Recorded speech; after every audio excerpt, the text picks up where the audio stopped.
Assalamualaikum warahmatullahi wabarakatuh.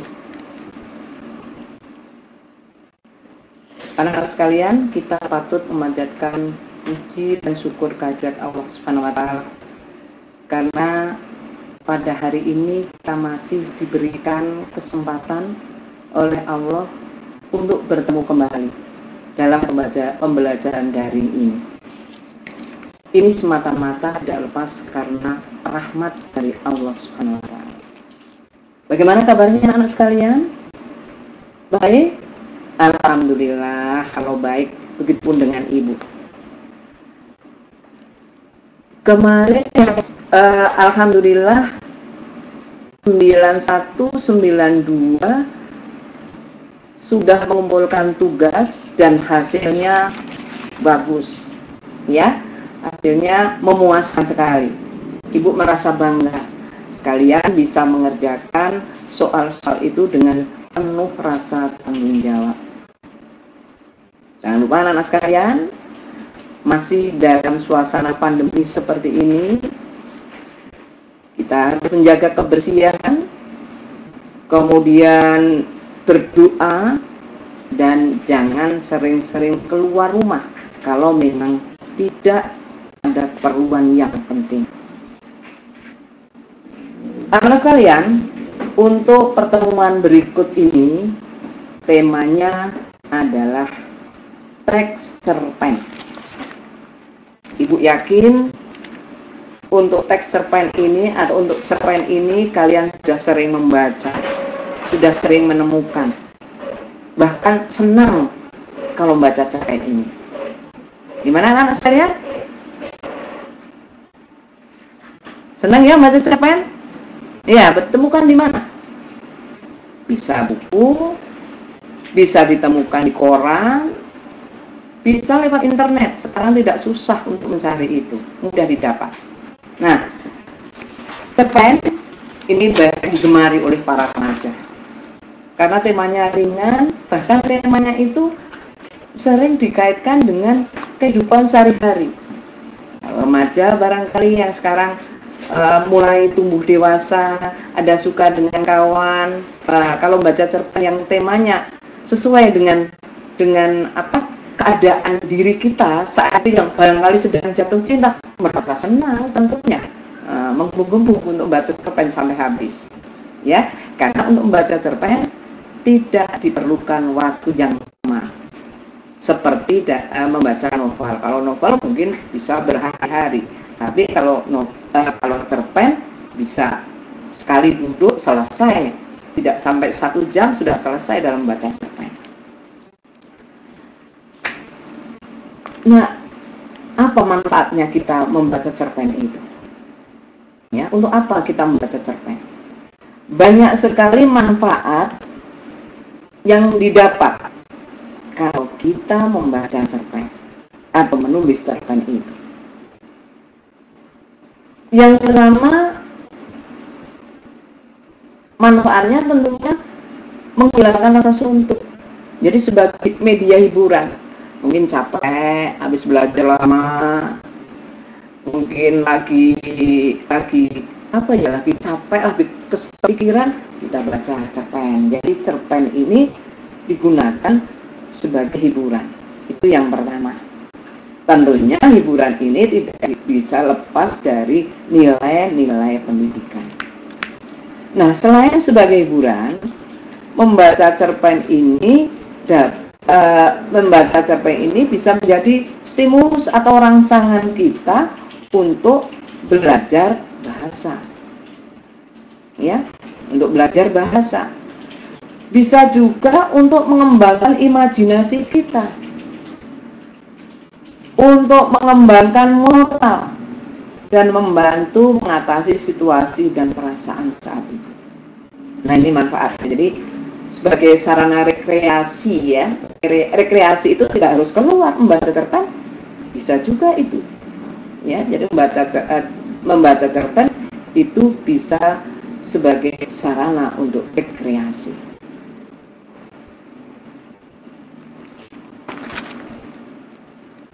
Nah, dengan kata lain anak-anak sekalian, kalau kita pernah membaca cerpen, Siapa yang sudah pernah membaca cerpen? Oh, banyak yang ya, hampir seluruhnya kita sudah pernah atau kalian pernah membaca cerpen. Nah, dengan kata lain, dengan membaca cerpen dapat menambah wawasan, ya, dapat menambah inspirasi dalam menjalani kehidupan. Itu, jadi dengan membaca cerpen dapat menambah inspirasi dalam menjalani kehidupan. Dengan membaca cerpen dapat mengubah pola pikir kita. Dengan membaca cerpen dapat memperkaya pengetahuan tentang budaya. Ya, tadi contohnya misalnya yang membuat cerpen dari Aceh, oh kita tahu budaya orang-orang Aceh. Atau dengan membaca cerpen dapat memotivasi hidup lebih baik dan penuh semangat dalam menghadapi masa depan. Nah, ini biasanya kalian kalau sudah membaca cerpen, oh iya ya, berarti saya ingin seperti itu. Saya ingin baik seperti dalam tokoh itu.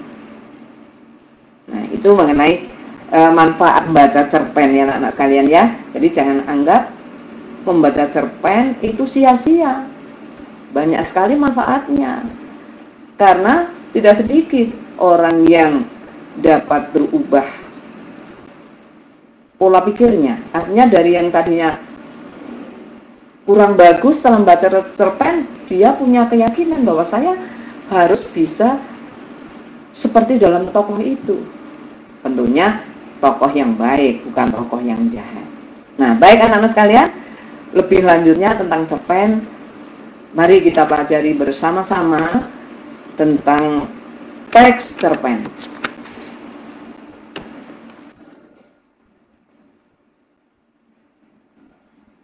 Cerpen merupakan cerita fiksi. Ya, jadi cerpen merupakan cerita fiksi. Artinya hasil imajinasi kita. Berbentuk prosa, berarti bukan puisi ini, berbentuk prosa yang rangkaian peristiwanya pendek. Makanya disebut cerpen, cerita pendek. Nah, yang diceritakan hanya satu tokoh.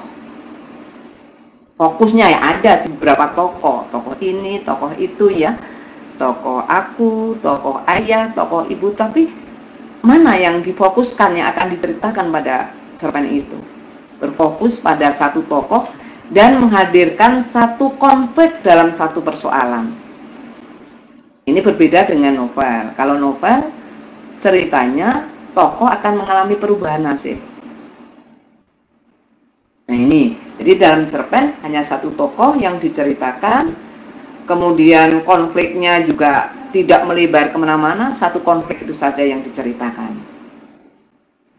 Ya, ibu ulang, jadi cerpen ini merupakan cerita fiksi berbentuk prosa yang rangkaian peristiwanya pendek, berfokus pada satu tokoh dan menghadirkan satu konflik dalam satu persoalan.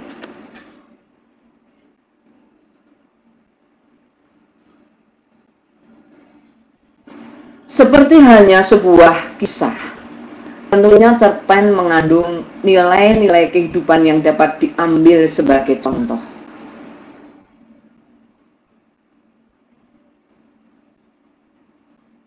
Ada 4 nilai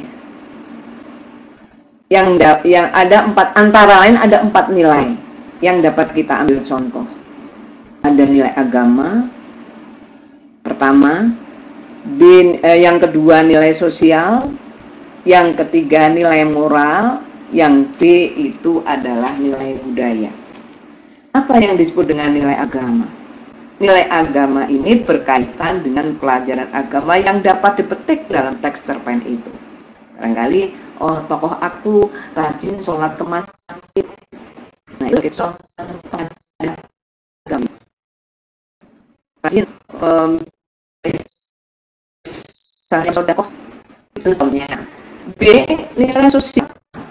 Ini berkaitan dengan pelajaran yang dapat dipetik dari interaksi sosial antara para tokoh di lingkungan masyarakat dalam teks cerpen itu. Jadi antara tokoh dan masyarakat yang ada di sekitarnya. C. Nilai moral. Nilai moral ini berkaitan dengan nilai yang dianggap baik atau buruk dalam masyarakat. Dalam cerpen itu nilai moral bisa berupa nilai moral baik dan nilai moral tidak baik. Nilai moral baik disebut nilai moral positif dan nilai moral tidak baik disebut nilai moral negatif. Ya, jadi ada pilihan, mau milih yang mana? Karena dalam hidup itu kita harus punya prinsip. Oh, saya mau ikut yang baik. Nah, berarti kamu atau kalian ingin jadi orang baik. Yang berikutnya D, nilai budaya. Nilai budaya ini berkaitan erat dengan kebudayaan atau kebiasaan serta tradisi adat istiadat di lingkungan masyarakat itu. Ya, ini nilai budaya. Jadi ulang, ada 4 nilai yang dapat diambil sebagai contoh. Ada nilai agama, nilai sosial, nilai moral, nilai budaya. Berikutnya, unsur-unsur teks cerpen. Unsur-unsur teks cerpen itu ada 2. Yang pertama disebut unsur intrinsik atau unsur pembangun karya sastra teks cerpen, atau sering disebut unsur yang berasal dari dalam teks cerpen. Yang kedua adalah unsur ekstrinsik. Unsur ekstrinsik adalah unsur yang berasal dari luar. Baik, kita bahas satu-satu dulu. Apa yang disebut dengan unsur intrinsik itu? Unsur intrinsik adalah unsur pembangun karya sastra teks cerpen. Artinya, kalau kalian ingin membuat cerpen, itu harus ada 8 unsur ini. Yang pertama, tema atau topiknya apa sih? Kita mau membuat cerpen, temanya tentang apa? Atau topiknya tentang apa? Ya, topik itu misalnya, topik itu bisa diangkat dari pendidikan, musik, atau tema berisi topik mau diangkat yang mau ceritakan. Misalnya bisa topiknya pendidikan, bisa atau topiknya alam. Ibu ulang, nanti tolong dipotong Mas. Jadi yang pertama, unsur intrinsik atau unsur pembangun karya sastra teks cerpen. Artinya kalau kita mau membuat cerpen harus ada 8 unsur ini. Yang pertama, tema. Tema ini berisi topik yang mau diangkat.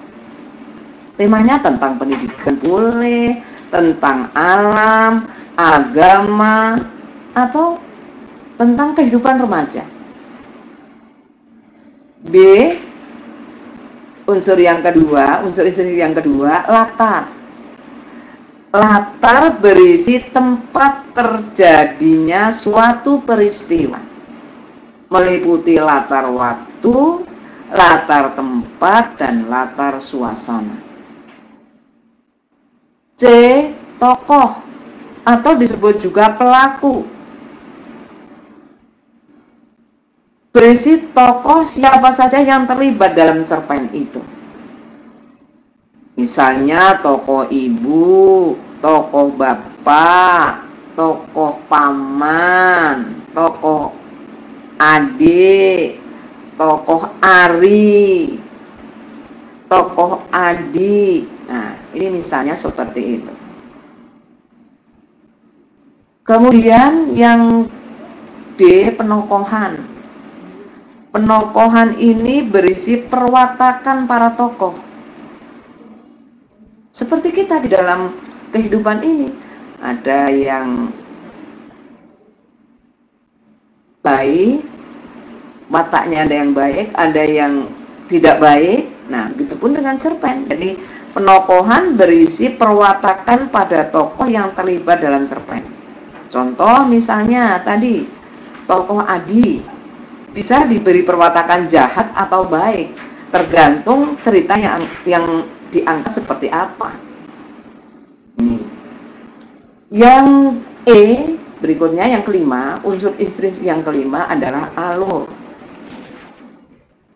Atau sering kalian dengar kan, apa alur itu? Rangkaian peristiwa ya. Jadi alur ini berisi jalannya cerita dari awal sampai akhir. Alur itu ada 3 macam.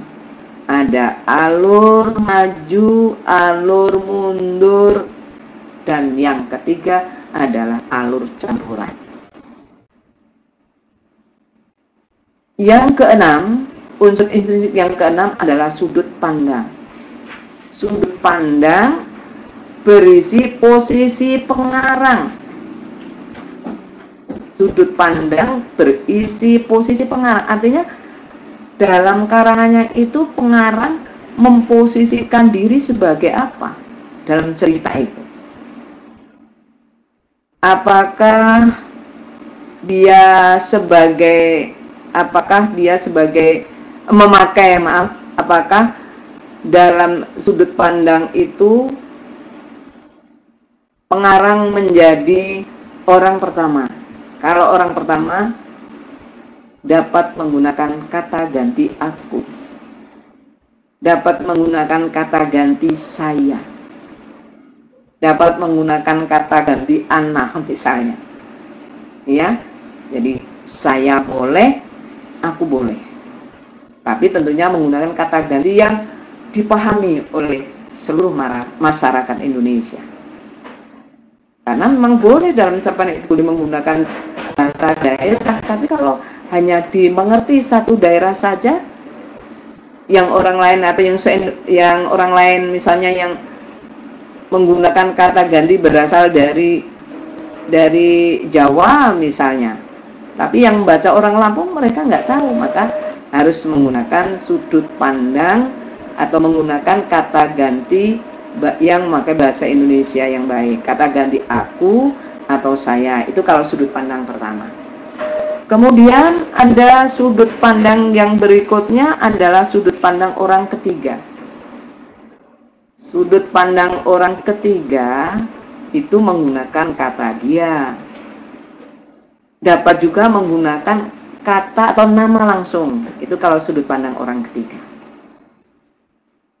Misalnya kalau dua sudut pandang, dia melihat langit itu dengan tersenyum, memandang langit itu dengan tersenyum, ya, memandang langit itu. Nah, dia menggunakan kata dia atau langsung menggunakan nama dirinya. Santi terpaku, ya, Santi terpaku. Nah, menggunakan kata itu, contoh misalnya seperti itu. Yang ketujuh, amanat. Amanat ini berisi pesan-pesan yang ingin disampaikan pengarang pada pembaca. Bisa berupa amanat sosial, bisa berupa amanat keagamaan, moral, maupun budaya, tergantung dari tema itu. Yang kedelapan, unsur intrinsik yang kedelapan adalah gaya bahasa. Gaya bahasa berkaitan dengan pilihan kata atau diksi. Gaya bahasa berkaitan dengan pilihan kata atau diksi. Kalian tentu tahu bahwa bahasa Indonesia itu bahasa sastra, itu sastra maksud Ibu, itu adalah bahasa yang indah. Jadi menggunakan pilihan kata yang indah pula, yang disebut dengan gaya bahasa. Atau majas boleh, atau bahasa kias, sama saja, gaya bahasa, bahasa kias, majas. Nah, ya, jadi ada 8 unsur. Ibu ulang, tema. Kalau kita ingin buat cerpen, ada tema, ada latar, ada tokoh, penokohan, alur, sudut pandang, amanat, dan gaya bahasa. Lanjut anak-anak sekalian. Kemudian unsur yang kedua adalah unsur ekstrinsik. Adalah unsur yang berada di luar karya sastra.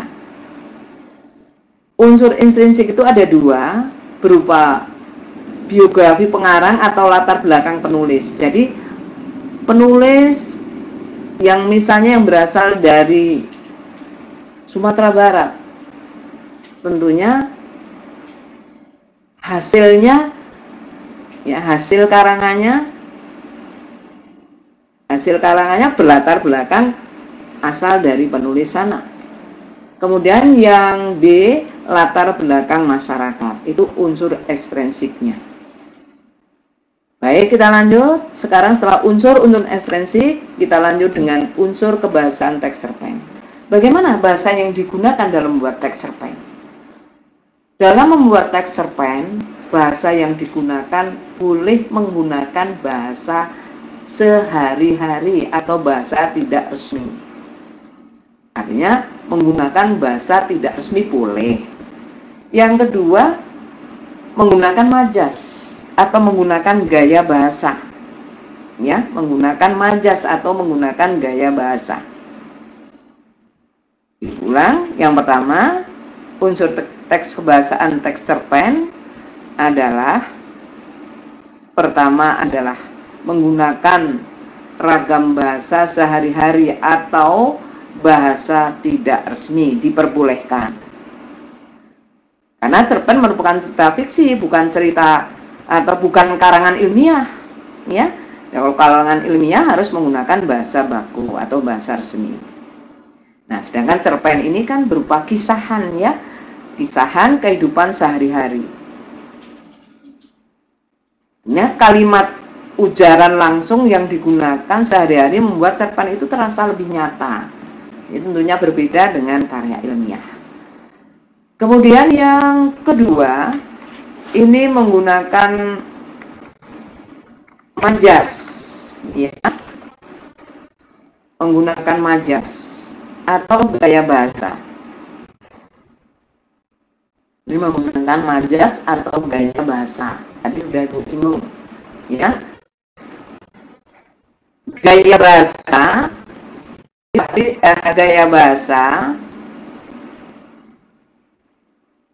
atau bahasa kias, ya. Majas disebut juga bahasa berkias. Untuk apa kita menggunakan majas? Supaya cerpen itu hidup, kan indah. Supaya cerpen itu hidup sehingga ada efek dan menimbulkan konotasi tertentu pada bahasa itu, pada bahasa cerpen itu. Nah, ada 4 majas. Sebetulnya majas itu banyak, tapi ahli bahasa yang bernama Goris Keraf membagi majas itu menjadi 4 bagian. Menurut Goris Keraf, majas itu ada sekitar 60. Ya, ada sekitar 60, tapi oleh ahli dibagi menjadi 4. Ada yang namanya majas perbandingan, majas tangan, majas peredam. Kemudian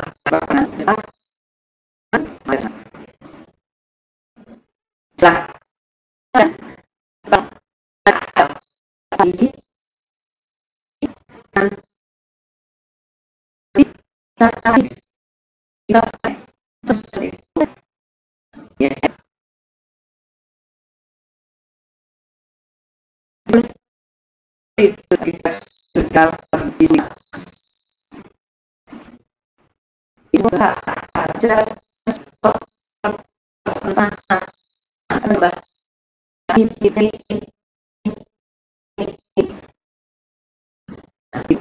majas itu cari lewat buku, lewat internet dan sebagainya. Yang ketiga itu menggunakan kalimat deskriptif. Deskriptif adalah kalimat yang melukiskan atau menggambarkan sesuatu. Nah, dalam cerpen, kalimat deskriptif untuk menggambarkan suasana, menggambarkan tempat,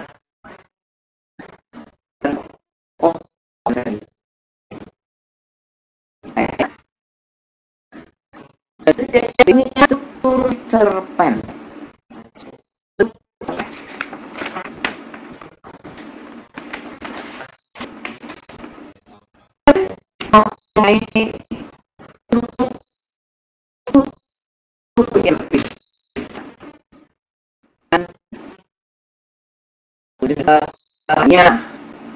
Jelas namanya ini fiksi. Yang pertama struktur pertama adalah orientasi. Struktur yang pertama orientasi. Yang kedua peristiwa. Ibu ulang. Struktur cerpen atau urutan kalau kita membuat cerpen itu apa yang harus kita lakukan yang pertama? Yang pertama adalah orientasi, B rangkaian peristiwa, C simulasi, D solusi.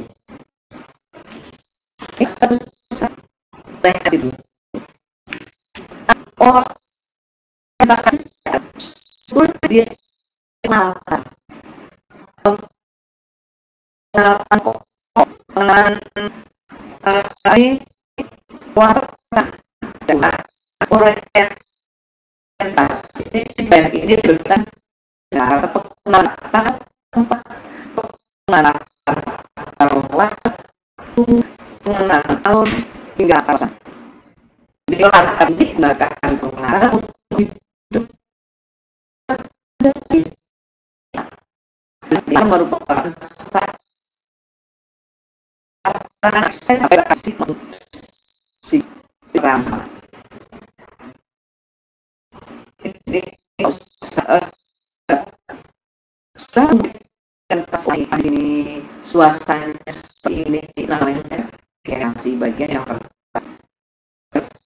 Berarti bagian yang pertama yang dibuat adalah orientasi. B atau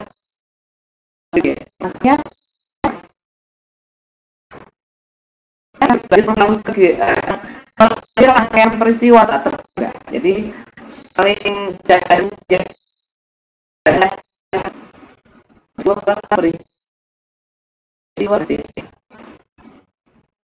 komunikasi dan kali ini jadi komunikasi ini ada masalah tanpa masalah ya. Jadi komplikasi tadi konflik mulai masalah antara dengan penyanyi dengan tokoh itu konflik mulai ada konflik yang memengaruhi ya saya memengaruhi bukan mempengaruhi tapi memengaruhi atau dan ini pada kondisi yang kritis yang komunikasi yang kedua disolusi adalah solusi atau masalah atau tantangan dicapai berhasil dan malah ini ulang orientasi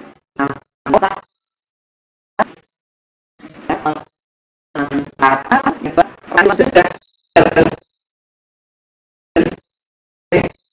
yang peristiwa garasi karena itu tunggu atau dan yang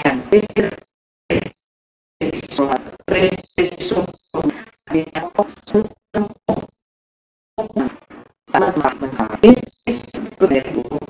saya membuat cerpen harus ini diulang-ulang harus berurutan seperti ini.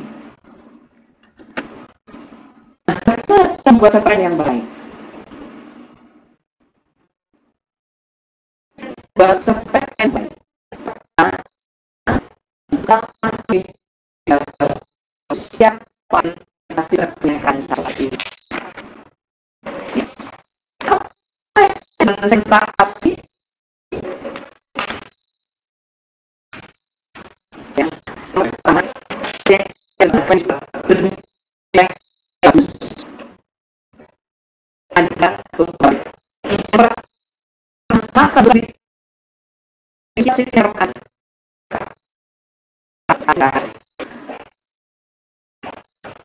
kalau untuk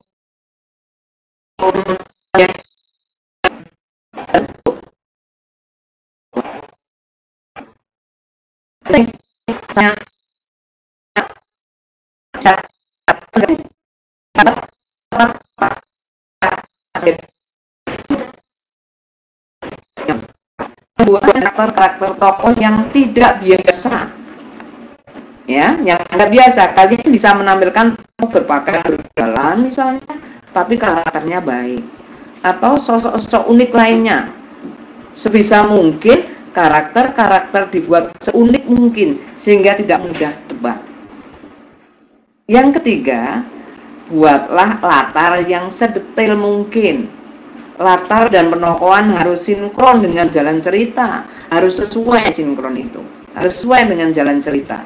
Sebagai misal, pada cerpen-cerpen bertema cinta misalnya, kalian bisa menggunakan setting taman atau tempat-tempat yang menggambarkan sebuah romantisan. Nah, itu saja anak-anak sekalian, bagaimana mengenai pembelajaran teks cerpen hari ini. Ada yang mau ditanyakan? Baik, coba ya, kalau memang sudah jelas untuk mengukur kemampuan kalian dalam menerima pembelajaran dari ini, maka kerjakan latihan di bawah ini. Lembar kerja peserta didik atau LKPD membangun karya sastra teks cerita pendek. Sebutkan dan jelaskan unsur-unsur pembangun karya sastra. Ada berapa? Ada 8. Tema itu apa? Dijelaskan. Latar itu apa? Tokoh apa? Penokohan, alur, sudut pandang, keamanan, dan gaya bahasa.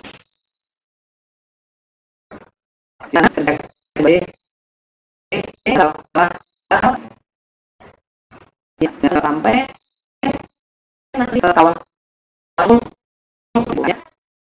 dapat mengerjakan ini adalah kalian sebagai